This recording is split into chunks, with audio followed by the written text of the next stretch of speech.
I mean, the winner is patriarchy. And you know what I'm talking about. So it's basically so dominant and so enshrined that it's a very long way to battle it, as we know. But I think another point is really important, and I have talked a lot with women, peace and security and gender experts about it. Coming from this kind of broader view on political transition and peace processes, I found it really interesting that when you talk to women activists, they always say, women have to be part, women have to be part. And you're asking yourself, for what exactly? For what goal? So which woman? That's the blue circle.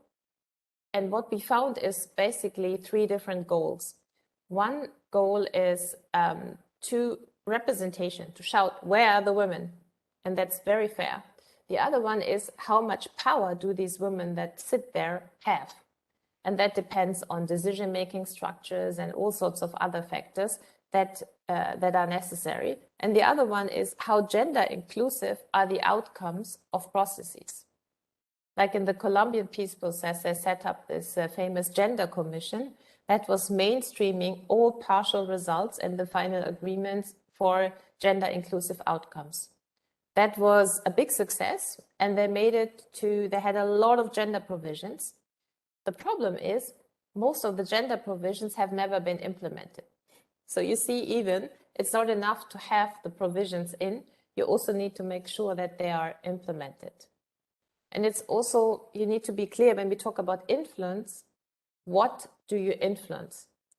And very often women groups, what I have seen in my work on the ground is try to influence representation. We want to get as many as possible. But those who have been very successful have also influenced the overall process. How can we get the process moving? How can we influence the process as such?